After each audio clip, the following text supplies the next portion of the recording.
행복한 교회 승리하는 성도 여러분, 남가주 은혜롭게 오신 것을 진심으로 환영합니다. 오늘은 9월 18일 금요일 아침입니다. 오늘부터 야고보서가 시작되었습니다.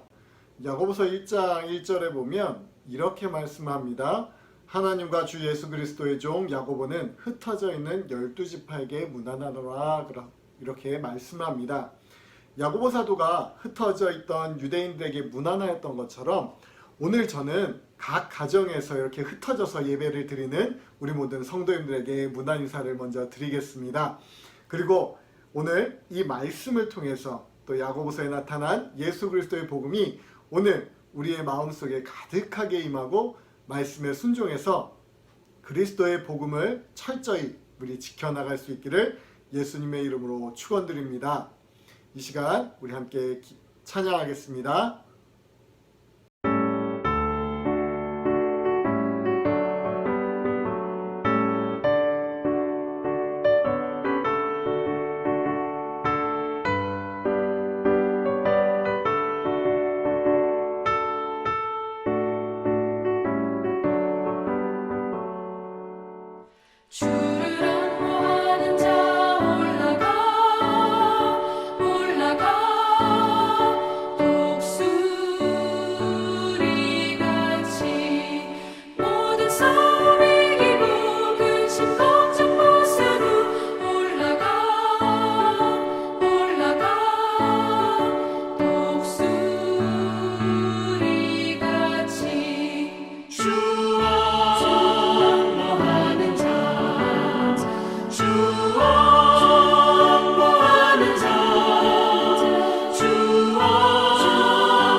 네, 오늘 본문 말씀은 야고보서 1장 2절부터 4절까지의 말씀입니다.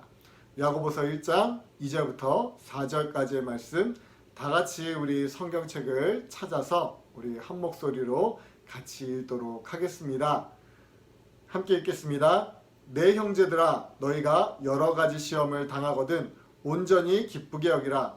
이는 너희 믿음의 시련이 인내를 만들어내는 줄 너희가 알미라. 인내를 온전히 이루라. 이는 너희로 온전하고 구비하여 조금도 부족함이 없게 하려 함이라. 아멘. 야고보 사도가 흩어져 있던 유대인들에게 문안 인사를 한 이후에 그들에게 했던 첫 마디가 바로 시험을 기쁘게 여기라는 것입니다. 이 말씀을 보면서 저는 요즘 우리의 상황을 한번 들여다보았습니다. 저랑 같은 생각은 아니더라도 다들 공감하실 것 같습니다. 우리의 상황이 요즘처럼 여러 가지 총체적 난국이었던 적은 없었던 것 같습니다. 코로나 바이러스로 인해서 경제는 완전히 바닥이고 또 남가주 전역에서 일어난 대규모 산불들로 인해서 이제는 집안에서조차 숨을 쉬는 것이 위협을 받고 있습니다. 그뿐 아니라 여러 가지 정치적 상황들이 우리를 참 답답하게 만들기도 합니다. 이게 비단 미국만의 문제였으면 모르겠는데 이런 문제들이 이제는 전 세계적인 현상이라서 더욱 우리를 답답하고 힘들게 만듭니다. 여러분 희망 고문이란 말을 들어보신 적 있으십니까? 희망 고문은 안 될 것을 알면서 될 것 같은 마음으로 쓸데없는 희망을 남김으로써 얻는 고통을 말합니다. 일상 속에서 이루어지는 가벼운 다이어트 또한 희망 고문이라고 말을 할 수 있는데요. 다이어트를 도전하는 사람들이 모두 하는 말들이 난 금방 살을 뺄 수 있어 라고 말을 하지만 정작 빼기 힘들 것을 알면서도 스스로에게 난 뺄 수 있다고 말을 할 때 희망 고문이라고 말을 할 수 있는 겁니다. 저도 예전에 참 다이어트를 많이 했던 것 같아요.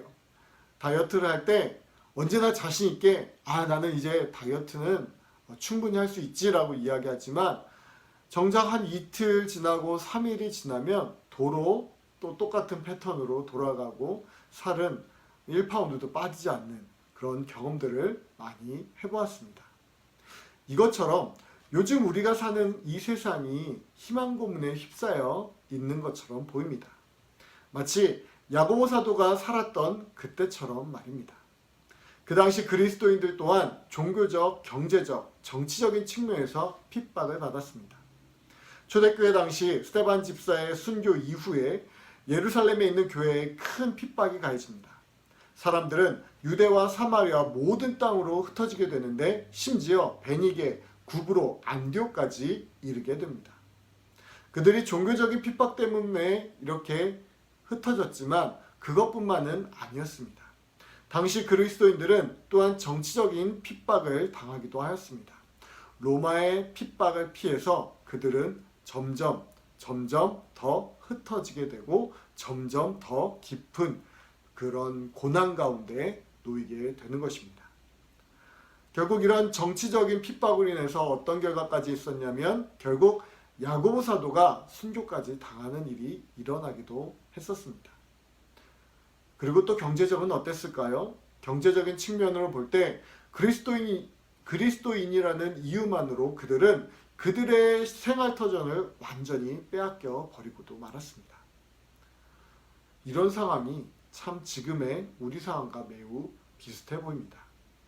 단지 다른 것이 있다면 초대교회 당시에는 단지 예수 그리스도를 믿는다는 이유로 신앙의 이유로 그들이 핍박을 받았다고 한다면 지금 우리의 상황은 신앙과는 아무 상관없이 단지 외부의 여러 가지 이유들로 인해서 고통을 받는다는 것이 차이가 있다고 말을 할 수 있을 것입니다.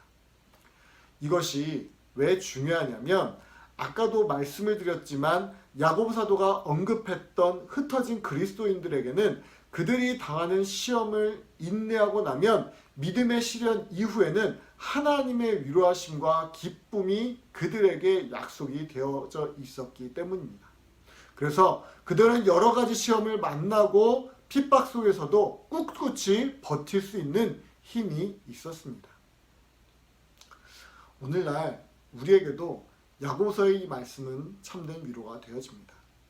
단지 희망 고문과 같은 말씀이 아니라 진정한 희망의 말씀이 우리에게 주어진 것입니다. 2절 말씀을 다시 한번 같이 읽어보겠습니다. 내 형제들아 너희가 여러 가지 시험을 당하거든 온전히 기쁘게 여기라. 다시 한번 읽어볼까요? 내 형제들아 너희가 여러 가지 시험을 당하거든 어떻게 여기라고요? 온전히 기쁘게 여기라. 네, 어떻게 생각해 보면 참 역설적인 말씀이 아닐 수 없습니다. 지금 당장 눈앞에 시험이 닥쳤는데 어떻게 그 상황 가운데서 우리가 기쁜 생각을 할 수 있을까요? 어떻게 생각해 보면 야고보 사도가 우리에게 희망 고문을 주고 있는 것은 아닐까요? 그러나 우리가 아는 한, 그리고 우리가 믿는 기독교는 우리에게 희망 고문을 주는 것이 아니라 우리에게 참된 희망을 주는 것을 우리는 알 수 있습니다. 그래서 지금의 현실은 우리에게 닥친 시험과 환난이 견디기 힘든 고통이라고 하지만 이것을 그리스도의 사랑으로 참고 인내를 하면 하나님께서 우리에게 참된 기쁨을 허락해 주신다는 것을 믿으시기 바랍니다. 그렇다고 한다면 우리가 어떻게 이 상황을 견뎌내고 슬픔을 기쁨으로 바꿀 수 있을까요? 인내를 통해서 어떻게 우리는 온전한 기쁨을 얻을 수 있을까요? 4절 말씀을 새 번역 성경으로 보면 이렇게 말씀을 합니다. 여러분은 인내력을 충분히 발휘하여 조금도 부족함이 없이 완전하고 성숙한 사람이 되십시오. 네, 우리에게 뭐라고 말씀하고 있냐면 성숙한 사람이 되라고 말씀합니다. 에베소서 4장 13절과 14절 말씀을 보니까 이렇게 말씀합니다. 우리가 다 하나님의 아들을 믿는 것과 아는 일에 하나가 되어 온전한 사람을 이루어 그리스도의 장성한 분량이 충만한 데까지 이르리니 이는 우리가 이제부터 어린아이가 되지 아니하여 사람의 속임수와 간사한 유혹에 빠져 온갖 교훈의 풍조에 밀려 요동하지 않게 하려 함이라. 다시 말해서 우리가 성숙한 신앙을 가지고 성숙한 사람이 되기 위해서 무엇보다 먼저 사람의 속임수와 간사한 유혹에 빠지거나 온갖 교훈의 풍조에 밀려 요동하지 않아야 한다고 말을 하고 있습니다. 우리가 무엇에 인내를 해야 됩니까? 바로 이것입니다. 사람들이 우리를 속이려고 하는 그 속임수 그리고 간사한 유혹에 넘어가지 않는 그런 것에서 우리는 인내를 해야 된다는 것입니다. 여러 가지 상황이 우리에게 너무나 힘들고 고통이 우리에게 있습니다. 심적으로는 많이 힘들고 어렵고 도저히 빠져나갈 구멍이 보이지 않습니다. 이런 상황 가운데에서 우리가 희망 고문을 받는 사람들과 동일하다고 한다면 우리 또한 사람의 속임수나 아니면 그런 간사한 유혹에 쉽게 빠져들 수도 있습니다. 왜요? 거짓된 희망이 우리를 속일수록 우리는 그런 유혹이나 그런 속임수에 쉽게 더 빨려 들어가기 때문입니다. 그러나 하나님께서 우리에게 주시는 것은 희망 고문, 거짓된 희망이 아니라 참된 희망, 참된 소망, 그리스도의 사랑과 그리스도의 소망이 우리 가운데 넘치도록 임하는 것입니다. 그래서 우리가 이런 속임수나 유혹에 빠지지 않고 온전히 인내하고 참고 견딤으로 말미암아 하나님을 바라보며 나아가면 우리 가운데는 온전한 기쁨만이 남을 수밖에 없게 되는 것입니다. 계속해서 드리는 말씀이지만 세상의 많은 사람들은 이렇게 어렵고 힘들 때 희망 고문을 통해서 사람들을 미혹하고 속이려고 합니다. 그러나 우리 그리스도인들은 반드시 달라야 합니다. 사람들을 미혹시키는 것이 아니라 그리스도의 사랑과 믿음으로 유혹을 참고 견딤으로써 성숙한 사람으로 자라나고 거듭나야 하는 것입니다. 지금 흩어져서 예배를 드리고 계시는 사랑하는 성도 여러분, 그리스도의 사랑과 믿음으로 인내를 온전히 이룰 수 있기를 예수님의 이름으로 축원드립니다. 야고보서 1장 12절 말씀에 이렇게 말씀을 합니다.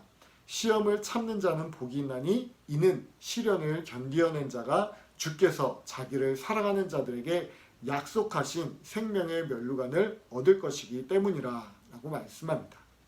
생명의 면류관이 우리에게 이미 약속되어져 있음을 잊지 마시기 바랍니다. 그래서 오늘 하루도 우리와 함께 동행하신 하나님께 감사하고 온전히 기뻐할 수 있고 또 어려운 상황 가운데 힘든 상황 가운데 믿음으로 참고 인내하며 나아갈 수 있기를 예수님의 이름으로 다시 한번 축원드립니다. 함께 기도하겠습니다. 하나님 아버지 감사합니다. 오늘 우리에게 또 참된 소망의 말씀을 주심에 감사합니다. 하나님, 우리의 상황이 여러 가지로 우리를 어렵고 힘들고 또 우리를 고통 가운데 몰아넣습니다. 그러나 우리가 이 상황 가운데서도 온전히 기뻐할 수 있는 이유는 하나님이 우리와 함께 하시고 하나님이 우리를 구원하시고 하나님이 우리에게 천국의 면류관을 이미 선물해 주셨다는 것을 믿기 때문에 우리가 기뻐할 수 있습니다. 하나님, 이러한 상황 가운데 유혹에 빠지지 않게 해주시고 넘어지지 않게 해주시고 또 속임수에 넘어가서 또 세상을 쫓아가는 것이 아니라 온전히 주님을 따라가고 또 하나님의 나라와 하나님의 영광을 위해서 힘써 일하며 싸워나갈 수 있는 믿음의 성도들 되어지게 하여 주시옵소서. 감사하며 예수님의 이름으로 기도드립니다. 아멘. 네, 이제 계속해서 오늘도 30분 동안 기도하는 시간입니다. 우리 이 시간에 30분 기도할 때 정말 우리가 하나님의 온전한 인내를 이루기 위해서 또 그래서 하나님께서 주시는 참된 위로와 참된 평화가 참된 기쁨을 누리기 위해서 우리 같이 기도하겠습니다. 함께 기도하겠습니다. 감사합니다.